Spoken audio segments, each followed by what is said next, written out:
Just a quick warning that we will be discussing heavy themes like pregnancy loss, abortion, religion, suicide, abusive dynamics, and as always, the big existential questions.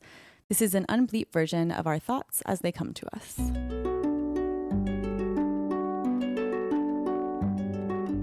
Hello, and welcome to A Hopeless Endeavor. This is part 2 of our many episodes on Only Skin. My name is Sam. I live in Vancouver. And I'm Nikki. I live in Ithaca in upstate New York. Okay, so we are going to pick up exactly where we left off last time. And Sam's going to take it away. Thank you guys so much for listening. So our next verse is... It was a dark dream. Darlin', it's over. The fire breather is beneath the clover. Beneath his breathing, there is cold clay forever. A toothless hound dog choking on a feather. And then my first question was, is this the narrator comforting the partner? Who is the fire breather? Is it... Man, that question... eludes me. I don't know. I mean, like, I feel like there's one thing you think of when you think of a fire breather. Maybe two. One is the thing that came to mind for me, at least first, which is a dragon. The other is like those guys who are like, and like a fire comes from their mouth. Oh, yeah. Although I don't know. What was your take on that? So when I thought about fire breather, I was thinking of someone who more so speaks angry words. So like fire breather as like the person, the enemy he was kind of fighting against. And then if we're thinking about it as that, I was also assuming that this person is dead. Fire breather is beneath the clover. Beneath his breathing, there is cold clay. Oh, but he's still breathing. Beneath his breathing, there is cold clay forever. We had cold clay in Sawdust. Isn't it Sawdust and Diamonds as well? Yes. Yep. Yeah. Sawdust and Diamonds and Kaviyaos. Okay, cold. And then there's that's is clay as meaning as we can shape new things, or is it like literally you are in the earth, in the clay, you are dead? Right. So I had the exact same question as you. A, who is the fire breather? B, why is he breathing when he's beneath the clover and in cold clay? So like on Genius, there's a, let's see here. There is a note, an annotation that says like, look, the phrase beneath the clover also appears early on in Alfred, Lord Tennyson's elegiac poem In Memoriam, section 10. So the quote is, "So bring him, we have idle dreams. This look of quiet flutters thus, our homebred fancies. Oh, to us, the fools of habit, sweeter seems to rest beneath the clover sod that takes the sunshine and the rains, or where the kneeling hamlet drains the chalice of the grapes of God." So, I mean, there are like, if you're looking for them, certainly like the dream, and obviously beneath the clover similarities here, but it's supposed to be invoking someone who's dead, as you said. But then, and then cold clay, we know, is also something that she has associated or linked with death. Two things. Is the fire breather are you? Just because the definition I have for fire breather written down that I missed before was a person whose manner of expression is intensely zealous or aggressive. And that makes me think of the last verse when he walks in talking crazy. So like, has she calmed him now? Is that part of him gone? Is that part of him dead? Yeah. So in that way, she'd be saying like the part of you that's threatening both to me and yourself, right? Like both in this like, mental health way, like, it is at least resting, if not dead. We've slain him. Right. And then just the use of forever here as well. She said, the narrator has said, evermore already. And this one feels more final. Maybe, I don't know. I felt I was laughing at the last one as a joke, but for some reason this one feels But maybe it is also a joke. Maybe she knows that this side of him, this fire-breathing side of his personality is not gone forever. Maybe she's crossing her Mm-hmm. fingers and like, "Ooh, I hope so." But Or at least like forever, as in like that's all we need to deal with right now. Yeah, So like, don't worry about what's coming. one thing at a time. This is the moment. One thing at a time. Yeah. For the first time today, I thought of this comparison, and I don't know how apt it is, but so whatever we're supposed to imagine the fire breather as, we know that later on shit catches fire, right? So like she says like, okay, first like, why would you say Yes, I was or like when the fire moves away, and then also like clear the room, there's a fire, there's a fire, a fire. So this brings to mind the same kind of like, not quite hypocrisy, but maybe a little bit veering in that direction of have one on me between easy and between does not suffice, where it's like, look, I'm easy. And then at the end, she's like, yeah, I wasn't that easy actually. And here she's like, look, it's dead. This fire breathing is over. And in the end, everything fucking catches fire. Like, she is not quite a reliable narrator here. And that makes sense if this is a relationship as well, too, right? Like, Yeah. if they're in the throes of this romance, however dramatic it is, they're probably not able to see themselves as clearly as would be necessary to like properly translate everything that's happening. But I love that connection that the fire breather's starting the fire, Nikki. That's so cool. I hadn't thought that before. I mean, to be honest, I'm still puzzled by a lot of the fire imagery in this song, but that's one thing that I was able to sort of link today. I really like that. And like literally an hour before we started recording. So that's great. Oh, and then just the idea that like there is this question, if that interpretation is right, that it's the same sort of thing that brings rise to the end catching of fire things. There's this question of like, is she lying? Is she just wrong? Or is it just like something that one would like, is it an indication that she'll say anything to calm this person? Yeah. To soothe them and to nurture them in this very stereotypically feminine way. And soothe them to the point of being a toothless hound dog choking on a feather. Right. Just like the most beautiful and intricate way of saying like completely harmless. I think it was Genius that noted the feather is a symbol of peace. Though in my notes I have a feather is a symbol of peace, though I really wish it was a bell. As if I didn't get enough of that in Sawdust and Diamonds. From my notes on my walk today too, I just have like from the last verse, the orchestra behind Joanna in the middle of what is this craziness is absolutely wild. I'm trying to remember exactly what it's like, but yeah, it's frantic, it's right? Like very it's like, frantic. And then as we head into the next verse, it was a dark dreamed outlet. I feel like we are starting to build again towards something. Like we've gone down and up and down and up and down and up innumerable times already. Yeah. Yeah. She's like already trying to look. It's almost as though too these depths and valleys like, or depths and heights, I guess, change in length. Like, so here it's like last verse, she was like, what's this craziness? Like we were in some valleys and now she's like, oh, we're on the way up again. But then like these like waves get like longer and longer. Like it's harder and harder to get out of this darkness that we're in, which brings to mind kind of like the way, so this is probably a huge stretch, so bear with me, but to me at least it brings to mind the way that like it's harder and harder to like get the high that you wanted from like any pleasure seeking, particularly drugs. Yes. And the fire breather to me for just a moment, I guess, brought to mind, you know, the phrase like chasing the dragon. So from my understanding, at least, it's like chasing this like, it's like addiction, right? So like chasing this like high that you once had, that you're continuously like just chasing after, and it's never quite satisfied once you've had that first high. You just want that first high again and you never quite get it. And I think that in particular it's related to opiates, so like including like heroin and stuff.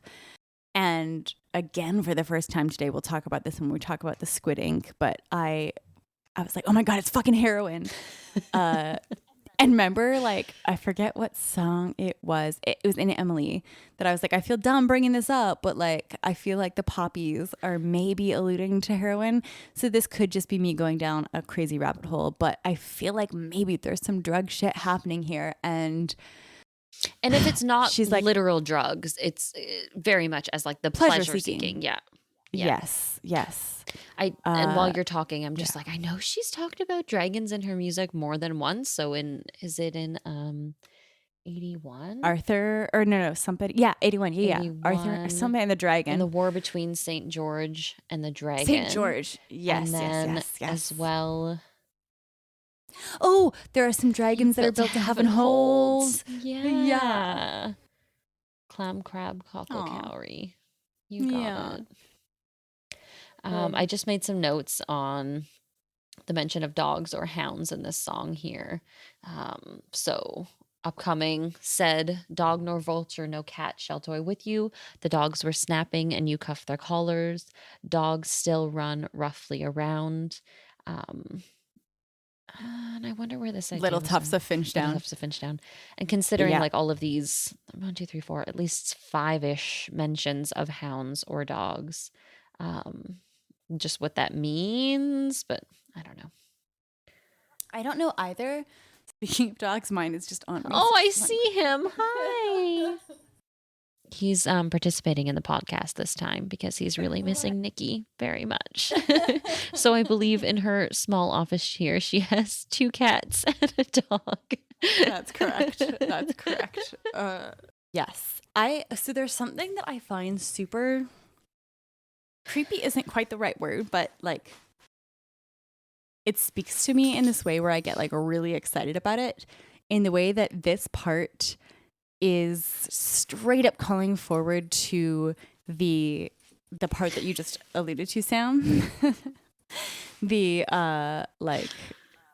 part where they're saving the bird from the picture window and the dogs are still running roughly around Little Tufts of Finchtown. There's something so exciting to me where like if you're listening to the song for the first time, you would not catch that this is referencing later parts, but like getting more and more used to it or like familiar with it, you're like, oh my God, this is not like, there's something nice about the way that she writes songs, which is like she goes back in a way that she does not write these things super chronologically, in that it's not as though like at time 1 she's writing the beginning and at time 2 she's writing the end. Like she goes back and forth in a way that just makes it satisfies my soul in some kind of like, I don't know, it's just nice. It's just poetic and nice. This is a song that I have listened to, and in my brain I am in Montreal. I am walking from our very best friend's house to my house across the city at night, and I have my headphones in. I'm either on my bike, not safe, don't do it, or I'm walking and I'm singing as loud as I can into the city. Like there is nothing more satisfying than like, dude, I love that you have that memory of you just singing into like the night, like just in the street publicly, where like people probably have heard you. I'm sure. And I'm sure they're like, shut the fuck up, drunk person walking past my house. Yes. But you can't help it sometimes. She just hits a chord. That is so exactly. I have the 2 memories. One is same thing for some reason. Like I think in the morning time when it was still dark outside, walking from my apartment with our very best friend Alicia to my bus stop, and just in the morning, like actually 6 o'clock in the morning, just being like, and there was a boo, like just losing my shit. And then also in our kitchen, Alicia and my kitchen. Yeah, I know it well. Singing this, and like our friends being like, what the fuck, you can't just sing a 17-minute long song while no one else is into it. And Alicia and I were like, yeah, no, we're gonna do that. It's like, your house, so you can do whatever you want. Anything else to say about this verse, or should we move on to the fishing? I think let's move on to the fishing. So our next verse is, but I took my fishing pole, and in brackets, fearing your fever, end of bracket. Down to the swimming hole where there grows a bitter herb that blooms but one day a year. By the riverside, I'd bring it here. Apply it gently to the love you've lent me. Okay. Do we need to talk again about just how persistent water is as a symbol throughout this entire album? Throughout this entire album, and this song in particular is just abundant with water and this like nurturing dynamic of, look, I in the last verse have convinced you that this has just been a dark dream and that there's no actual threat. The fire breather is gone. But here's like our first indication that the narrator has some kind of fear herself, that she's not wholly convinced of what she's saying to the you in this song, because she has this fear of the way that he is. So she's like, yeah, you are actually sick though. You have a fever and that frightens me. And so I'm going to go and try to get something to take care of this. And the idea that a fever is something that's hot as well. So if we're thinking of this song as like a continuous pattern of ebbs and flows of different lengths, is this like her fear of him returning to the fire breathing, and to his own sickness in a sense? Not in a clinical sense, but like in his own shit that he has to deal with. Yeah, his own emotional state, his own mental Yes. state. Yes. And if we haven't said this already too, if we're talking about binary dynamics throughout this whole song between woman and man, there's also this like super binary theme that happening here throughout the song between fire and water, right? Yes. So this like fire breather and this like opposite force, which is water. In that same sense, sickness and health. Yes. Yeah. And also speed and slowness, as we're going to see coming up. I still don't quite know exactly what to make of these themes, but this like contrasting and like the vibe that we got when we were talking about the like unfreshed and yawning, unfresh, undressed and yawning line, where like the narrator and the you in the song are on different pages. I feel like that comes up again, like kind of maybe the reason I think this comes up again is because of these binary forces or this like vibe that you get. But yeah, we'll get to that. Yeah, so she's going, people were like speculating about like what bitter herb she's referring to, and so they were naming some like herbs in California or something, but I don't think we need to even get that specific. I think that That's like fine. I think we're just supposed to imagine this as like, again, foreshadowing to like, here are the lengths that I will go to. I will track when this herb is going to bloom. It's only blooming one day a year, so it's like a big ask. And I'm going to go with my fishing pole and get this like very rare herb to soothe your fever. And I think that foreshadows what it is I do to you to keep you warm being a woman. I go to these fucking lengths to be this nurturing presence in your life. And like, that is my role somehow.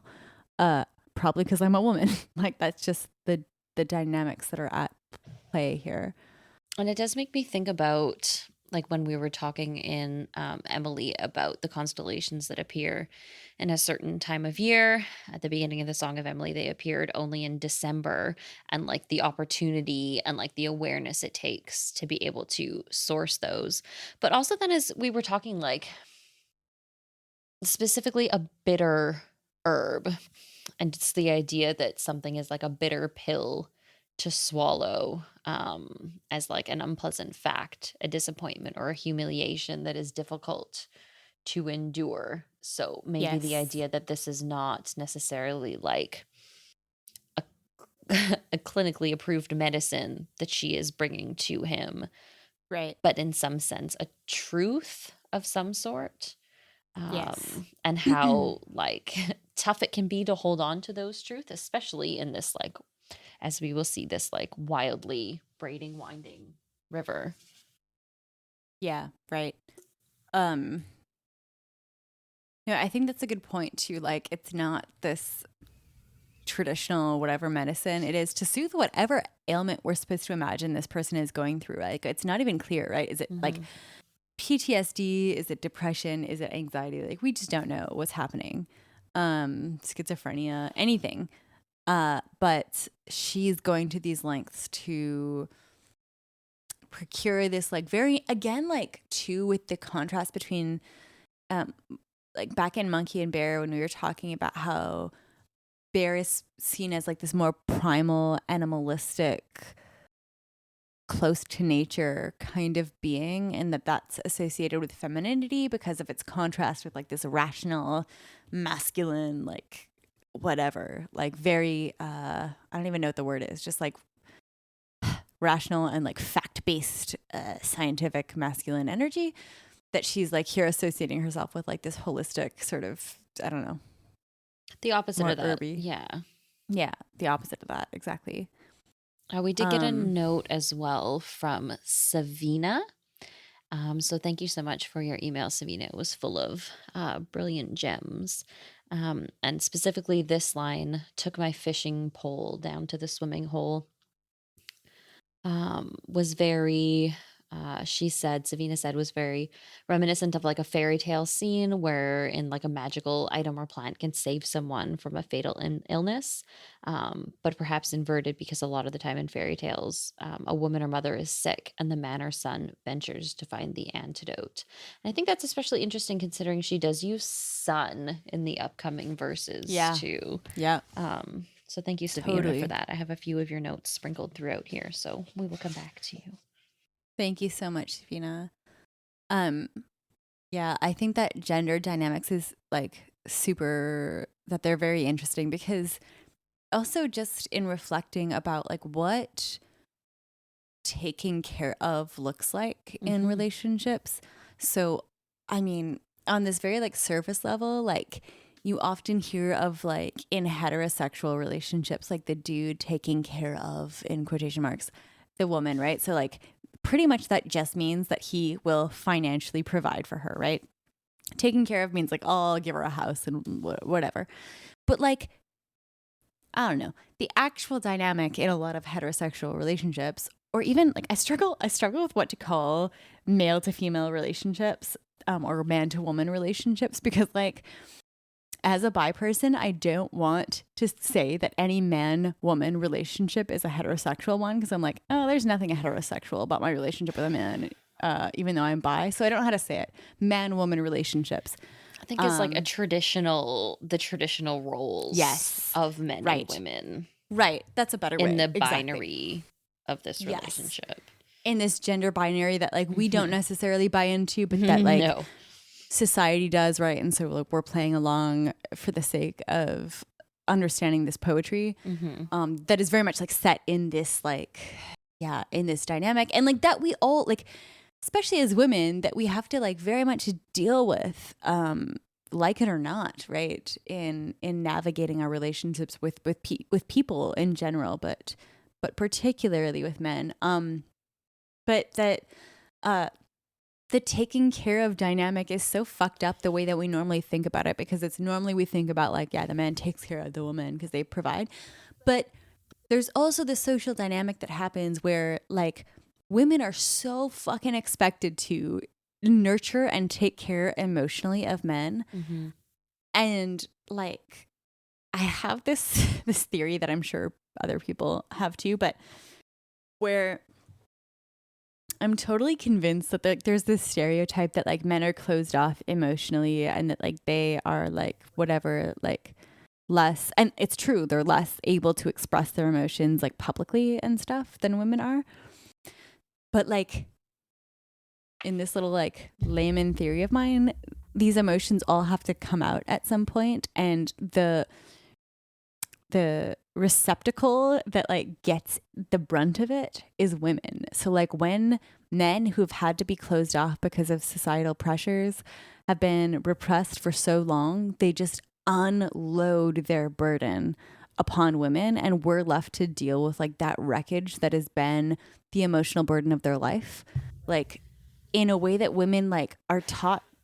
We are socialized to like be able to like not even be able to, but like we're socialized to be able like like we're supposed to be able to handle this shit ourselves, in a way where like men are supposed to maybe keep it all in, but then in like intimate relationships they unburden themselves in this way, and then women are left there to like take care of it, to like soothe and nurture. And like the amount of times that I've had conversations with people saying like, I don't want to baby this person I'm in a relationship with, like that's just not, that cannot be my role in this relationship. I love the mention of baby because in a few verses we're going to talk about sinking into your crib. Yes. So I hear the truth in what you're saying right now as it applies to these lyrics specifically. Loud and clear. Just that really exhausting. Like, I'm not your mom. And even if I were your mom, like, that's not necessarily the relationship that, like, you ought to be. You shouldn't rely on other people like that for this emotional outpouring, this, like, release of emotions. Like, and it's not necessarily their fault at all. It's socialization. It's awful. But, like, also, that's not my job, is to deal with your emotional burden as well as mine. Yeah. And that just makes me think of this here. Like, she's just almost, as we've said before, distracting herself from whatever hell is happening by being like, okay, like I'll take care of you. I'll be the person who's like here for us. And like, I have solid ground, and I'll be like the soothing person. And I'll tell you that this was just a dream, and like, you're fine. And the fire breather's gone. And like, that might not quite be true. And it makes me think of that verse from Sawdust and Diamonds, though my wrist and my waist seem so easy to break as well. Yes. Just like that delicate feminine energy or identity that she seems to be wholly embracing here. But I agree with you that it could also be just like a coping mechanism to be able to deal with this fire breathing partner of hers. Right. To kind of placate that, to keep herself safe or keep their relationship safe. Right. To keep herself, him, or the relationship safe. She's just like this nurturing figure that can get so exhausting and is not, in my opinion, like what a healthy relationship ought to be. That dynamic is fucked up and toxic. Yeah. Sam, did you already read Apply It Gently? I did. What do you think about Apply It Gently? To the love you've lent me. So she knows that this is not, that's why I think it's a joke. Evermore Forever is not like, that is not a real thing, right? She knows that this love is not permanent. Yes. It's something that ebbs and flows. Such a fucked up thing to say here, but which is like, I'm involved in this relationship, but also I'm aware that like you've lent me your love, and it's such a like sort of expendable, replaceable thing that like you are very likely to give to someone else once I have returned it to you. She is aware of that. It's a horrible thought. And also just the unexpectedness maybe of the idea of applying the bitter herb, not to the person, but to the love. Like, I'm doing this for the sake of our relationship rather than for the sake of you. I'm just trying to like sustain this thing on this like very surface level, rather than for you or for me. Yeah, that's the exact note I have. This plant as a cure to the love that he has lent her instead of to their relationship or him. As a whole. Right. It feels like a way to keep the two of them both in denial. Like, let's just continue with our distraction for as long as we can manage, which, like, no judgment, is relatable. Like, distractions sometimes are like a legit coping mechanism that like you just need to lean into because that's all you have. But it's super sad to see it spelled out in this, from this like point of view of like clarity and maybe like not foresight. What's the opposite of that? Hindsight. Yeah. I also feel like when she's when Joanna herself is singing these two lines specifically, it's almost a whisper. So I feel like when I was listening the zillions of times I did today, it's almost like she was saying it to herself, almost like a self-soothing tool.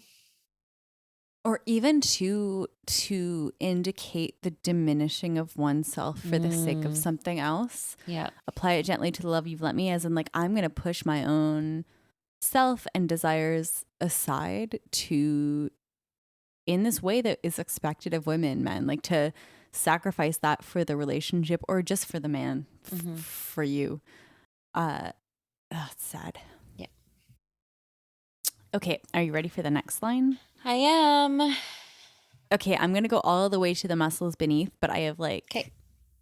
there's a bunch to say about these two lines or these two verses. Okay, How is muscles spelled? as in On- muscles, human muscles, or Okay. like animal Yeah, muscles. That's what I have too. But Just I wanted think to it's an check. intentional homophone, though. Mhm. Okay, so she goes on to say, while the river was twisting and braiding, the bait bobbed and the strings sobbed as it cut through the hustling breeze. And I watched how the water was kneading so neatly, gone treacly, nearly slowed to a stop in this heat, in a frenzy, coiling flush along the muscles beneath. I have two long ass quotes to read about these two lines from genius people because they have articulated like this like English majory Is shit it that I can't. assonance and consonants? Yes, Yeah. exactly. Go for it. I'm there with Exactly, you. Sam. Yeah, go for it. Okay. So just bear with me. It's a long quote. Yeah. So I'll say begin quotation and then I'll tell you when it's over. So begin quotation. These lines demonstrate Newsome's ability to manipulate language and make it do strange and subtle things. The past progressive tense, first of all, frames the small scene in a period of time, not just a moment, and suggests the ceaselessness of the river's movement relative to the simple past of the bait bobbed. So this is referring to, right, the sort of unquote for 1 second. This is referring to the description of the river twisting and braiding as like a thing that's continuously happening versus the bait bobbed past and the string sobbed past. Okay. The verbs in this first line, moreover, suggest a progression with twisting, tightening into braiding, a more specific kind of twisting, while also providing an image of the river being made up of discernible strands or strings, as opposed to a mass of molecules in liquid state. But it is a very recognizable image, as the speed of a river's movements will create different angles and shades of light. Saul Bellow once described a river as crimped, green, blackish, and glassy. Braid, however, is a transitive verb. That is, it needs an object. You have to braid something. You can't just braid. This perhaps reflects something of how this song moves between its scenes and parts, in that the language is in some sense fragmented too. Note that the fourth ing word is a different type of word from the first two. So whereas twisting and braiding are verbs, present participles specifically, hustling is, in this case, a gerundive adjective. So the first two, twisting and braiding, are verbs. The river is both twisting and braiding. It's doing this action. Hustling is an adjective that's used to describe the wind. Okay, sorry, that was my part. And then continuing with this quote, there are plenty of rhythmic interconnections here. Twisting, braiding, bait, bobbed, string, sobbed, hustling, and breeze have between them various points of assonance, consonance, and alliteration. These words, in a sense, are all twisted up in one another. The image also disrupts our sense of time and, in particular, causation. So the string is what cuts through the hustling breeze, even though the string is immobile when the wind moves. There's an anthropomorphic note in the verb sobbed, and it evokes the sounds made by stringed instruments, such as Newsome's beloved harp. The fishing pole's string is both a musical instrument and a living companion capable of beauty and emotion. Only Skin is in some senses a version and a collation of all of the other songs on Ys, and in this moment it recalls, among other things, the lonely nights down by the river in Cosmia, and the light in the wings that hits the system of strings in Sawdust and Diamonds. So that's the first fucking quote that I have about this goddamn line. Mm-hmm. Ugh, and man, just the poetry parts involved there are just, I love when people can spell out for me the like stuff like alliterate, well, not just alliteration, but like consonants and assonants, where like either the vowels or the consonants of a word are being repeated throughout a sentence or a verse. I really, really love that. Yeah, why it works the way that it Why does. it works. Yeah, Mhm. exactly. And then sticking with this line for a second before we move on to like the next tiny little paragraph that I've read. So this is one part. We normally don't text each other about like specific parts, but I was like, Sam, like, how much do you think this song is referencing sexuality? And she was like, yeah, quite a bit probably. And I was like, okay, so based on my not super reliable, but yet like whatever research, I found that, so when she says the river was twisting and braiding, the bait bobbed and the string sobbed, I just looked up sobbed to see if there was another word for sobbed that didn't just mean to cry. And sure enough, in Old English, sobbed meant to suck, which I guess makes sense if you're thinking about like the crying action of sobbing, right? Like you're like gasping for breath when you're sobbing. But if we replace the word sobbed with suck here, while the river was twisting and braiding, the bait bobbed and the string sucked. Bobbing and sucking is very evocative of like a certain thing you might do to placate someone. Yeah. And then like, yeah, I don't know. What do you think, Sam? I mean, it's there. I think that probably our narrator, our writer of these lyrics doesn't do anything unintentionally. Like I don't doubt that every single word is chosen with intent. Yeah. And considering the theme of the song, I think it makes sense. But also would never have gleaned that had we not done this in-depth Right. dive for sure. Even though I would never have gotten sobbed at all as being anything other than cried, just the bait bobbing to me sort of evokes this like image of like, I don't know, up and down movement, whether it be like oral sex or just sex. Yeah. And then also like the hustling breeze. This is probably reaching. Almost certainly it's reaching, but I have to say it because this is what the podcast is for. Like the idea of hustling is both like my mom used to tell me to hustle when I was getting ready for school, like hurry the fuck up, you're going to be late, hustle. Yeah. So the hustling breeze as in like this hurrying, frenzying breeze, which is in the very next line contrasted with like the water was kneading so neatly, gone treacly, gone really slow, nearly slowed to a stop in this heat, right? So it's in contrast. And I was like, well, does she like by hustling, does she mean like instead that sort of more transactional way that you can think of hustling, which is like side hustle, like e-way, which is like having a, I guess, goal in mind and you're just doing what you need to do in order to reach that goal, right? And if that's the case, then like that can relate back to the nurturing stuff we've talked about to placate the man in question, what I'm assuming is a man at least. But I'm not sure. That's probably stretching. But the same kind of placation as with your words. It was a dark dream, darling. It's over. Yeah, right. The same kind of like, I mean, this is a little more pleasure seeking, but in the same way, you're kind of placating someone who needs the comfort.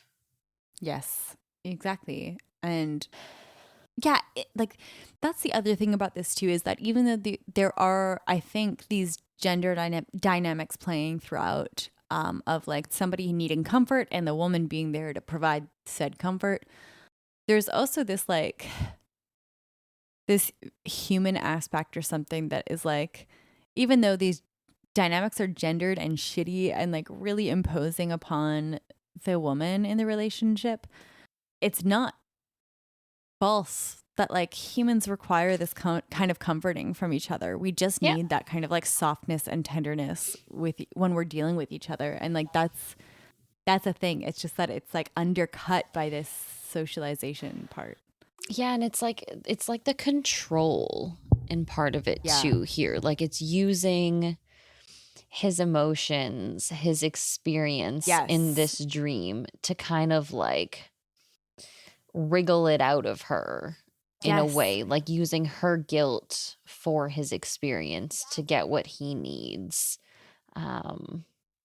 The guilt part, Mhm. exactly. Like making her feel like, because women are way more likely to feel like that, responsible for other people's emotions than if they weren't women.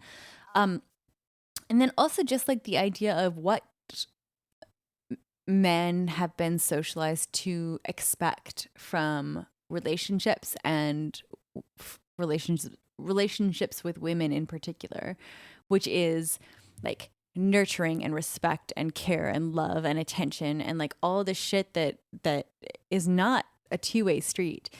But yeah, I don't know. I think that maybe the hustling part might be referring to that. Hustling is a very particular word to use when describing a breeze. Yes, every word is particular though, right? Yes, like that's yes. why we are where we are at Why the podcast exists. 2 hours and Yes. 49 minutes here. Yep. I love the Perfect. use of treacly, which is a word that I've never heard used outside of the context of this song, but a treacle is like a thick, sticky, dark syrup. So the water has like this viscosity to it that either the narrator didn't notice before or that wasn't apparent. And the water itself has slowed because of the intense heat.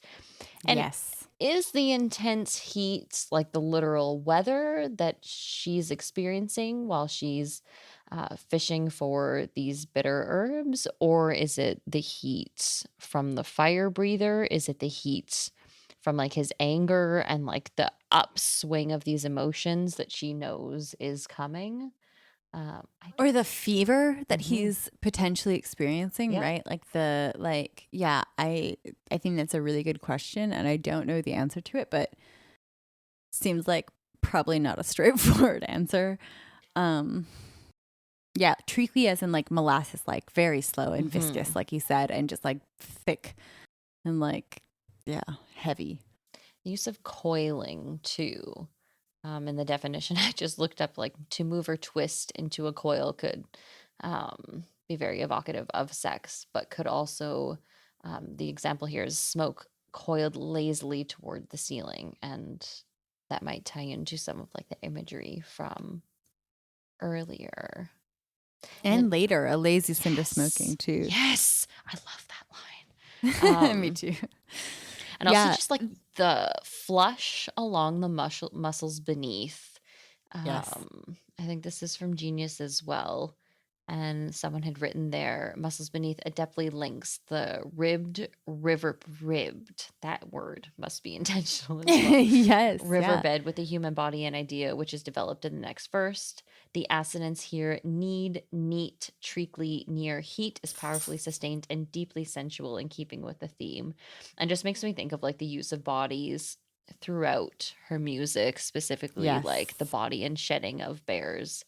Skin in Monkey and Bear, the violence and care of the bodies in Sawdust and Diamonds, but Yeah. also the Skeletal trees, even like. yeah.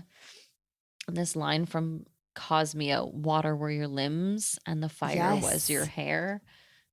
Oh, Yeah. totally, Sam. Yeah, 100% that.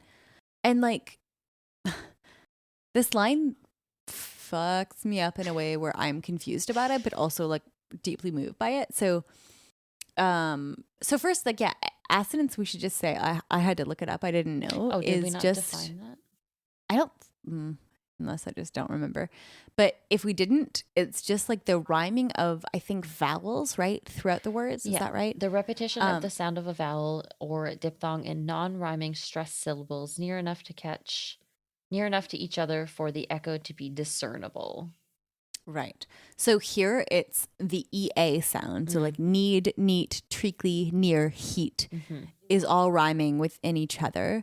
But then there's also this like consonants, which is the more sibilant part of it. So I think it's when consonants are being repeated. So here it's like twisting and braiding the bait, or no, maybe it's the B, the plosive part, like the braiding, bait bobbed, strings sobbed as it cut through the housing breeze. And then what was the other one? Assonance, consonants, and give me 1 second. It is alliteration. Yeah, so we know what that is. Just using the same letter to start a bunch of words. Yeah, so this poetry is out of control. But then also, as we were talking about, so the reason this line fucks me up so much, the in a frenzy coiling flush along the muscles beneath, is in particular this first part of the sentence. So we've just been presented with this like molasses like slow river in this heat, which like God, I can feel in this like heavy, the way like the South feels in the summer, which is just like, I don't know how anybody does anything because it's so hot and slow. And then the next line is in a frenzy. And like frenzy to me is like a singular word that evokes this like frantic movement, which is like, yeah, quick and not slow at all. Mm-hmm. Which maybe highlights like this stuff we were talking about before about being on different pages. Mm-hmm. So like the narrator and the you of this song are just like on different wavelengths and operating in different planes of existence. Or maybe not. Also, it's coiling flush along the muscles. So like it's this intimate closeness, this like whatever it is, being really close to the muscles that are, like you said, Sam, like beneath the ribbed part of the bottom of the river, and also just like evoking this like body, this body shit that's present throughout a bunch of her lyrics. And regardless of like where the heat is coming from, just made me think of like, you know, when you go swimming in a lake or something in the summer and there's like hot and cold pockets within the lake or within the swimming hole, and like maybe the water, because it's closer to the sun or closer to this fever or this fire breather, is more viscous near the top, but near the bottom, near the muscles and or muscles, its flow is more frenzied because it's a little bit cooler, and cooler in like you can maybe see more clearly. Yeah. But also just that dichotomy of muscles and muscles. The muscles. I love that. Yes, that's really real cool. The homophone. Yeah. But I'm so stuck on what you just said. Mm-hmm. I really love the idea because I feel like throughout this song we're supposed to pay attention to the depth of the water in question, right? 100%. And so she's talking about later she gets into like the shallow water stretches as far as I can see. It seems very ominous and bad, and like the music behind it is very scary. And then like when he's frozen his sand shoal, right? It's like a very shallow, freaky, threatening part of the water. Yeah, or maybe at least. But if you're right that like, and I can so picture that, like the top of the water, this like surface level layer of the water being hot and like slow and like moving at this totally different pace than the stuff at the bottom. So like metaphorically speaking, when you get deeper into whatever we're talking about, whether it be like the relationship or the like emotional dynamics of the person in question, like it gets way more frantic and frenzied when we get closer to the metaphorical being itself. Like when we get closer to the floor of the thing rather than the surface level like front that they're putting on. Yeah. I don't know. I like that. I also think that if we're paying attention to the depth of this too, that deeper water just gives you, I don't know if we said this already, more space than shallow water does. Like there's a certain pressure. Like if we're thinking about this as like a space that's getting smaller and smaller, and I have the idea of like like a rolling pin pushing something further and further up towards the surface. Like not only do you have to deal with shit when it's on the surface, like the depths of the water gives you space maybe to Yeah. ignore it more, maybe to, and as you get closer to the top, you have no choice. Um Shit's right in front of you. Right. But maybe also to like stretch yourself out in a way, like give yourself Yes. some fucking air, like breathe these parts out. Let them Yes. breathe. Yeah, very Yeah. much so. Did you read the last verse or did I? I don't remember. It's a good one next, so you should do it. No, you do it. You do it. The next verse is press on me, colon. We are restless things. Webs of seaweed are swaddling. You call upon the dusk of the musk of a squid, shot full of ink until you sink into your crib. The way that she says shot Yes. kills me. Shut. Yeah, like it's heavy and like It's meaningful. really heavy. I think I replayed that part 100 times today because it's like almost like a desperate whisper Yeah. that she And says. sad. Oh, Sad, sad, sad. Even just the I feel like the press on me, we are restless things part is maybe maybe one part of in all of Joanna Newsom's lyrics. It's like the one part I've replayed the most. Press on me, we are restless things.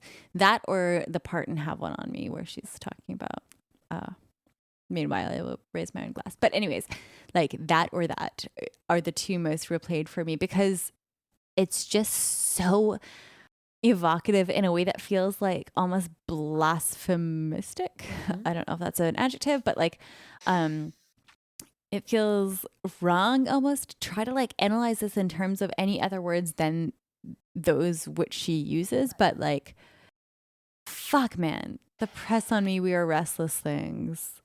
It's like they can't help it.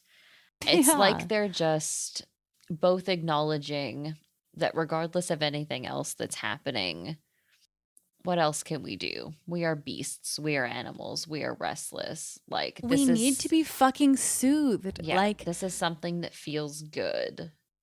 And also just the idea of a like hand on someone's back, like when they're freaking out, just the idea, like feel the just visceral sensation of when you're panicking, someone's hand going on your back. It's so soothing and like restful in a way that just is straight up combating your restlessness. I remember just being so moved by that line. And also the restless things part to me calls a little bit back to the Emily line where she says, everything with rings is restless, aimless, drunken, dour. Very much so. So she's like, not only am I like this, also my partner or whoever the you is in this story is like this. We are restless and like things too. Things in the same way that everything else is a thing on this planet. And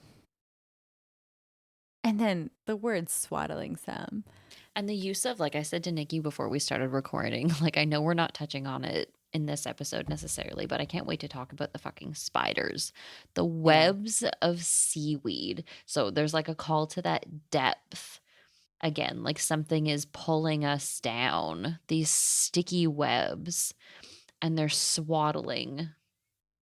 Webs of seaweed are swallowing as you call upon the dusk of the musk of a squid. I also read on Genius that people were like, musk of a squid is obviously semen, and like, that's a little bit too direct for me. Yeah, exactly. I think that's right. It's too explicit. Yeah. I don't know, maybe. Like, so, I mean, I think there are a bunch of things going on here. So, first, like the webs thing that you mentioned, Sam, like, I think also, like, so obviously the like spiders thing, but also this like interconnectedness that I feel like is a theme throughout. all of this album, never mind the song. And then the words both swaddling and crib bring to mind the idea of having a baby, right? Like a literal Yes. baby. You swaddle a baby in cloth and you put the baby into the crib, obviously.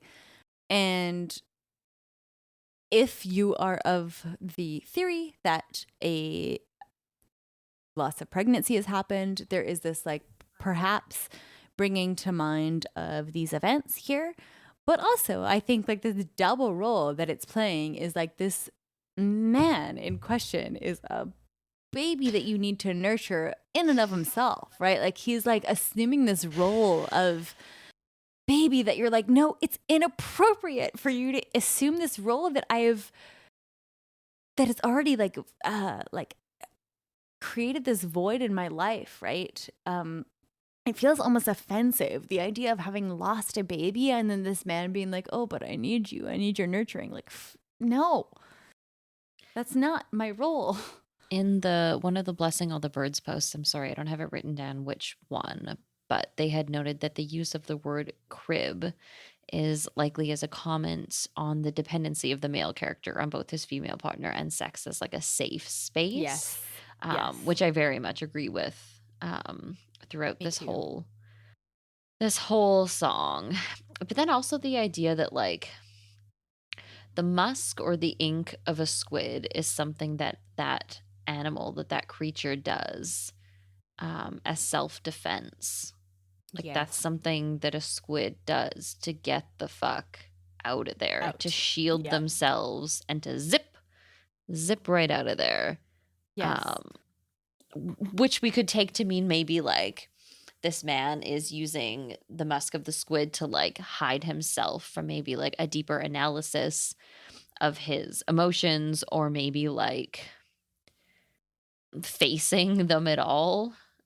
Yeah, just dealing with them. It really does take a I'm not lot even of self-possession and like courage yes. and readiness in a way that like I totally get not being there. I like very much sympathize with the idea of not having to like not wanting or being ready to face that part of yourself. Yeah. Um Also here too, like I think I had alluded to this earlier a little bit, but the shot full of ink until you sink into your crib part, so to me at least, it invokes this pleasure seeking, particularly like heroin injecting. Sure.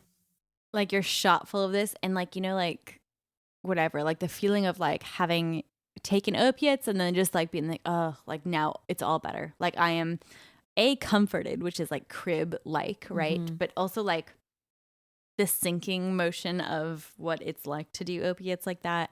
Yeah. And shot also obviously shooting up. I don't know though. Like I said, this might be just like an interpretation that I am like putting on top of this song that might not actually be there, but to me that's what, like, on top of all these other layers that we've been talking about, it's one more thing that it makes me think of. But that's not to say what I like, that I think that this is about that to the exclusion of everything else. I think it's very much sort of in keeping with this theme of nurturing and distraction from real shit that's happening. And in that same vein, the distinction of as you sink into your crib, like this is not something that she is joining him in. This No, is no. something that at least I'm projecting he is swaddled and he is sinking into the crib. Yes. Yes. And later, she has some business out at the edge of town, Candy weighing both of her pockets down and like, blah, Mhm. blah. What did as I do to you to keep you warm? Being a woman, being a woman. Like, it's that she is providing him with this escape in a way that, whatever, if it's drugs or not, it sounds druggy to me, but like, whatever. In any instance, you're right, Sam. It's not her that's sinking into her crib or our crib. It's Mhm. like a comfort, like your comfort and solace is elevated in importance in a relationship in a way that like mine is not. Mhm. Mine takes second fiddle. Yeah, there's for sure like a lack of equality in that respect for Yes. sure. Right. Exactly. And it makes me think, very off topic, of that scene from Train Spotting where he's tripping out and the baby's crawling on the ceiling. Wholly unrelated, I'm sure. But also terrifying in Ugh, this like same I way. watched that movie way too young. I also have a note here, and I guess the semen thing just came from my own brain, because I have a note here that there's not a single Genius citation for this entire verse, and that shocked me. Yeah, me too. For all of the sexy shit that we've been talking about that Yes. we've pulled from Genius too, made me go like, really? Really? Yep. You guys didn't think Shot Full of Ink Yeah. alludes to anything? Yeah. That was Like- just me? like- Not that it does for sure. No. Just that like if you're going to be drawing vaginal references from the description of cherry pits, Yeah. like probably Shot Full of Ink is something that you might Maybe you might more go on to. obvious. Yeah. Yeah. And then she says, rowing along among the reeds, among the rushes, I heard your song before my heart had time to hush it. Smell of a stone fruit being cut and being opened. Smell of a low and of a lazy cinder smoking. And again, I'm going to stop there, even though like it's only 4 lines, but it feels like 4 significant lines. Yeah, when I was doing my research, I divided it up in those little easy to handle pockets or parcels too, because there's a lot going on. There's a lot. So the first thing I will say is that Genius brought my attention to this poem titled Hymn of Pan by Percy Bysshe Shelley. And the snippet that I took from it, maybe yours was different, was, where loud waves are dumb, listening to my sweet pipings, the wind in the reeds and the rushes, the birds on the bells of time, spelled Thyme, the birds on the myrtle bushes, the cicale above in the lime, and the lizards below in the grass were as silent as ever. Old Tomulus was, listening to my sweet pipings. Yes, and it's not a crazy stretch to think that Joanna would be well versed in Percy Shelley because of Sapochonican in Divers. Yes. So my dog is named Ozymandias. That's the note that I have. Yeah. Because Percy Shelley, along with another dude, has this poem called Ozymandias, to which she refers when she says the cause is Ozymandian. But anyways, this song too, just the like seeming coincidence between like the reeds and the rushes, it just seems like a thing that, I don't know, maybe isn't an accident when she says rowing along among the reeds among the rushes. Mm-hmm. And also the bees and the bells and the birds. Yeah.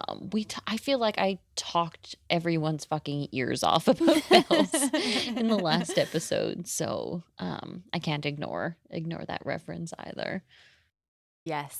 And one of the notes I had for this line was like, wait, what? Why are they rowing now? Like, since when are they in a boat? And like, who is in the boat? Are they rowing together?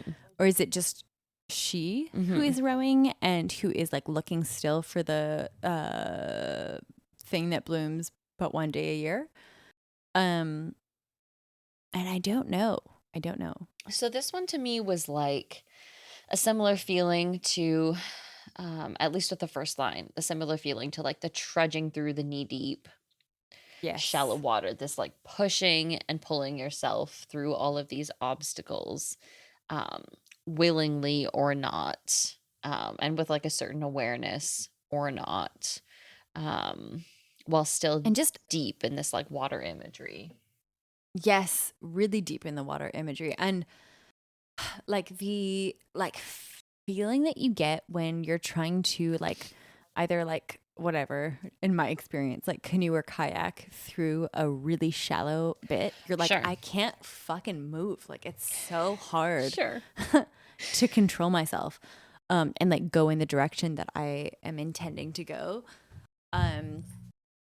One interesting thing too that I read on Genius was I believe an editor commented on one of the annotations, and they said that rowing along among the reeds among the rushes is a sort of pairing and is linked to the opening lines of Cosmia, where she sings, "When you ate, I saw your eyelashes, saw them shake like wind on rushes." Oh, cool.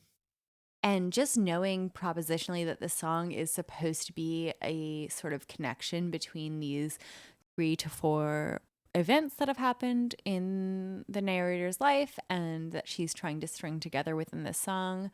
I just like, even if it's not like remaining sort of agnostic about whether it is something that she has decided intentionally to string together or if it's just like us as listeners making these connections. But I like making those links between the other songs, like pairing these different verses together. It's just, it's satisfying.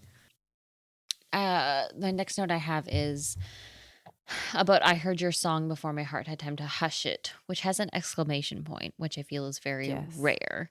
Yes. But I just took that to mean like I knew it wasn't good for me as like a Yeah. heart versus brain conundrum. Like I couldn't Right. help it. I couldn't help Yes. but comfort you. I couldn't help but make you feel better. I couldn't help but play this role. Right. Yeah. Exactly, Sam. And like just the phrasing of like, "before my heart had time to hush it," just means that my heart would have hushed it and would have stopped this song, like in this like siren songy way, like where I was like drawn to help you in a way where like I ought not have been, but like I was You ought not. pulled in. Yeah, you ought not. No, you ought not. Also, I really, really like the, again, I don't know if foreshadowing is the right word, but whatever it is, like the like parallels between this line, "smell of a stone fruit being cut and being opened, smell of a lowen of a lazy cinder smoking," with the stuff in the last part of the song. So for the stone fruit, right, we get at the very end like "suck all day on a cherry stone." And so, and then like later we get like the "clear the room, there's a fire, a fire, a fire, get going." And it feels like these 2 lines are sort of calling forward, maybe foreshadowing these 2 things. So here, I think I got this from Genius, but the idea of a stone fruit being cut and being opened, we're like getting the pleasure of it. We're getting the sweetness of the experience of having like had a stone fruit. But then later, all she has left is this pit of the fruit to suck on. Like she's trying to gain sustenance from something that just like isn't there really for her anymore. Yeah, the note that I had for like the hard pit was like an impenetrable heart. Yeah. So like you take all of the pleasure of something, but you're left with what? Really? Exactly. From that, Something that was pleasurable and nourishing to you before is just like not that anymore at the end of the song. yeah, from that essay, that incredible, totally over my head essay from Rachel Hoddle, a note line that I had borrowed was the song in the speaker, what the song in the speaker describes is inescapable, like the smell of a ripe peach or a glowing ember. She is powerless to avoid the feelings that it evokes. Yes. And cinder smoking, just in reference, like I took that as like, if we're thinking of this guy's emotions as, you know, he's a fire breather, he's like a volcano. When it happens, it fucking happens. Yeah. And the idea that like a cinder smoking is like a very small piece of that, and how that might tie into, in general, the fire and the desire in the next verse, and also like the combination of low and lazy as something that may or may not be sensual and or sexual, but also calm, like a calmer version of the fire, a lazy cinder smoking. This like domesticated in both of these ways versions. So in the same way as like at the end of Monkey and Bear, we were talking about all the ways in which the clothing that she's referencing, she's like talking about it in this very domesticated way. And like here she's talking about the stone fruit being cut and being opened, and the way that like maybe a mother, maybe like a wife would like, you know, prepare fruit for somebody and then like hear like a fire that's going, and it just like brings to mind like times that I've been at like ski lodges or something, right? Where there's like this nice soothing little fire going. You know the books like The Frog and the Toad, I think it's called. Totally, yeah. I just painted these like watercolor things for my partner's daughter, and there was this one where I had to paint these like just like this like fireplace happening, and it was just so like soothing and comforting and domestic as shit. And that's what it brings to mind of just like these. And also like the idea of talking about smells over everything else is very like tied to memory, right? So I think this was on Genius that like the like I don't know if you guys have had this, but like for me it's especially prevalent like with this like sense memory with podcasts, where if I'm cooking or like cleaning a fridge or like something, whatever, anything, I will remember exactly what I was doing when I was listening to some podcast line. Totally. And then like I go back to it years later and I'm like, oh, I remember this so specifically, cleaning up my fridge and like whatever, taking out my old apple juice while I was listening to this line, which is just, but that's like the way memory works, is that it's linked to these like senses, I guess. Kind of what it makes me think of here. I relate to that a lot because I do a lot of walking and listening to podcasts, or walking and listening to music, and that specific lines hit like oh man, I have this very, very, very vivid memory of the line, "The garden woke to meet me," walking over a very specific hill when I lived in Montreal. And you walk over the hill and it was fall, and all of these incredible yellow trees appearing before you and feeling like they were all meant for you. But every time I listen, it hits me in the same way. So I'm there with you on that one. For sure. You just get this visceral, like uncontrollable memory where you're like, yep, like that brings me right the fuck back to this moment. Or if you've ever like, sometimes I smell something and I have to text my sister like, yes, is this smell what I remember it to be from when we were little? Like, is this smell exactly what I think it is? Or am I like how would you describe grandma's house? Like, exactly. Yeah. Yeah. And so that she's referencing these two smells in particular here just makes me feel like nostalgic in a way that like it doesn't necessarily equate to smelling, but that like she's talking about the past and she's like referencing these two particular smells that she remembers. It just like feels like that same kind of vibe where she's highlighting these things that seem significant to her, but also that she associates with this sense memory. And also things that are small, right? Like the cutting of fruit can be a small act, yes, but also can evoke that memory. Exactly. Yep. And memories are weird in that way, where like significant stuff, like it's like an ongoing joke with everybody that I know that my memory is fucking terrible. Like, I have the worst memory in the other world. episode when Nikki was like, I've never watched Mary Poppins, I texted our mutual best friend and she was like, she has too. I watched it like with her. me. She's watched it. But like still I'm like, well, I believe Alicia because she has a better memory than I do, but like I have zero memory of having watched it. And not only did she claim that I watched it, she's like, no, Nikki, like days later we were singing these songs together, and I was like, Tuppence, man.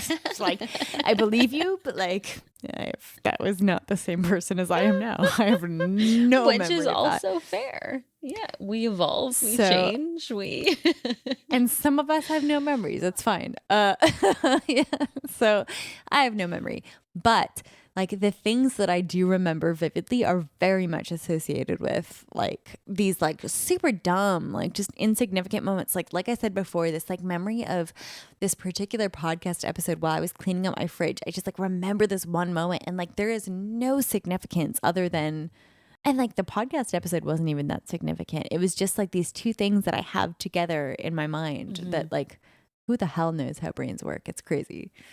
Yeah. Okay. Should I do it? Yeah, go for it. Go for it. Okay. Then she says, and when the fire moves away, son, Why would you say I was the last one? I guess I'll stop there. What does this mean, Sam? We have a note from Savina again, who had a note on why would you say I was the last one? And she had said that this was possibly another reference to his infidelity, as she was, in fact, not the last one. But Savina personally sees it as something the narrator's lover might have said in his hopeless phase, like saying, I'm going to die soon, so you're the last woman I've loved. And this despairs her and irritates her as she believes she can save him and he can recover Yes. fully. And I wholly agree with that as well. Yeah. There is this despondency that we get throughout when she's talking about him, whether it be here or like even in the first like couple of verses or in the like, hey, that's an awfully real gun, like lower it down, don't be playing with guns. That did you say the woman's name or the person's name is Savina? Savina, yeah. Savina. Thank you so much, Savina, for that. I think that's like very much accurate. And I had the last one. So the way that she sings this line too is especially heartbreaking. Like, yes, it's almost a desperate yeah, plea at this point, and it's a real question. Why, in my mind at least, why, if you didn't mean it, would you say it? Like, right. knowing that this opposite of the narrator in this entire song has said some crazy shit, has done some crazy talking, as the narrator says. But I feel like she really believed him. Yeah, that's the thing is that like it's not necessarily disingenuous. So like it could have been that he meant like you were the last In one, the or it could have been moment, that right in the moment. You're right. Like if he is in this like suicidal like frame of mind, or it could be that like he was trying to manipulate her and saying like, yeah, I haven't just lent you my love, as I have stated before, right? Apply it gently to the love you've lent me.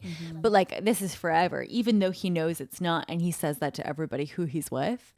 And then also there's this question here that like throughout the song is maybe more of a question mark to me than it ought to be, but there's this question for me of like, what should we picture the fire as being? Is it a threatening thing and a dangerous thing and something that we want to avoid?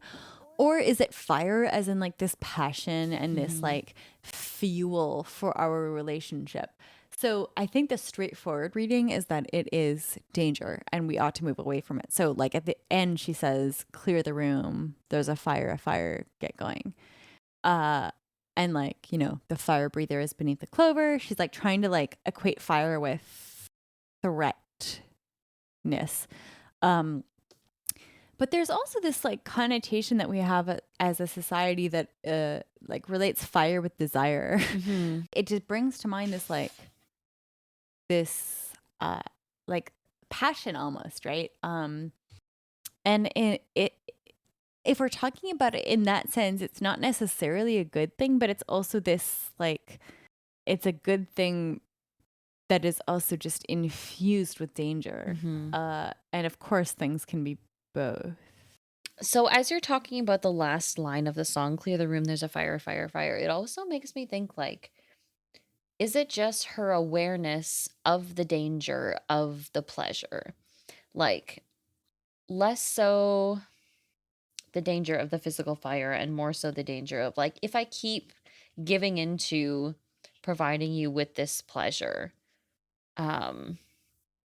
what does that mean for me? Yeah. And if this pleasure, if this desire is moving away, oh, sorry, she's looking at me with crazy eyes. What happened? Your cats ever do that? They look at you with like their mouth open, like, Yes. you're like, what? Did you find the cat? Yes. What's the matter? Yeah, I also want to say, like, just like we said, with the semen and the musk of the squid, like, I want to say that fire desire is too simple for to read into this. Right. Right. And it just seems more dangerous. Like Mhm. she's trying to quell him by saying like the fire breather is he's dead. He's beneath the clover. He's not coming back. This fire seems more threatening than just it being desire. Mhm. And is she like soothing him again here when the fire moves away? Why is she calling him son though? I don't fucking know, man. I do There not know. is in the lyric booklet a picture of the literal sun at this spot too, but it is spelled SON. You're right. There's a sun But it's spelled Interesting. SON. in the like. So why fire moves away, sun? Well, I mean, it might be that we're supposed to imagine this narrator as like the whole. Well, one of the problems with this nurturing dynamic that we're supposed to imagine between the woman and her partner is that like, look, I'm not your fucking mother. Like, I'm supposed to be an equal to you that doesn't have this weird role of like caretaker over you, right? And so it might be that in saying son, SON, she's saying like, yeah, I guess this is just like the position I've assumed. This is the role that you want me to play. There is the crib and the swaddling, so Yes, there's the yeah. crib and the swaddling, and yeah, just like the neediness of the you in this song. Mm-hmm. Um, I'm really crushed that we're not covering the rest of it today. Me too. I know It sucks, Sam. that It it's so sucks. late for you where you are, but I'm so sad to leave Whatever. it It's fine. unfinished. It It's won't be fine. unfinished for people who are listening because there'll be another episode in a week, but it'll feel unfinished for us. So Sam and I are going to record in like 4 days from now, so Yeah. it's fine. These things are like the most fun thing of my entire week, though. Okay. Like the last one too is just mysterious. Like as you said, it's probably like the last one, as in like the last, I don't know, like person, like significant person to you. But also like the last one, just in terms of association stuff, like brings to mind like why was that the last one to know? And also You like know? the last victim. Like, am I the last Yeah. one that you do this to? Do you Yes. promise? Yeah, right. Why would you say this if you didn't mean it? Yeah. And like what perspective does the narrator have right now? Does she have some sort of privileged like perspective where she knows what the future is and she's just recounting this story to us, the unprivileged audience? Or is it that she is with us in this epistemically unprivileged situation? I don't know. I don't know. Okay, so that is going to be it for today. We will be back next week with Only Skin Part 3. Unfortunately, this is just me, Nikki, saying goodbye to you, even though I promise that Sam shares the sentiment. Again, I have managed to fuck up the recording. Who knows what I am up to, but that will get better.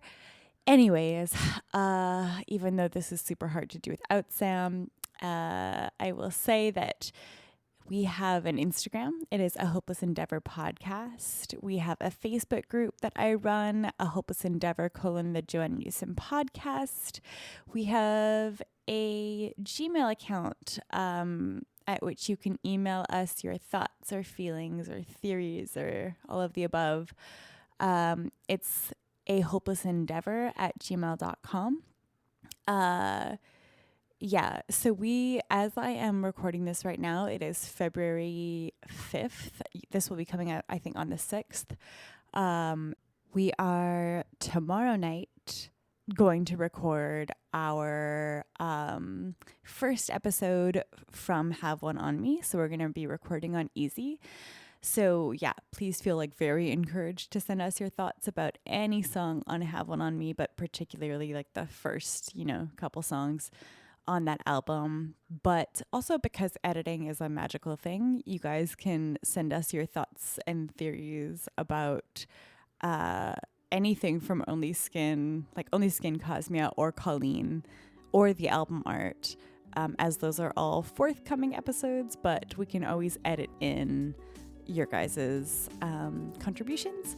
So yeah, just let us know what you guys think.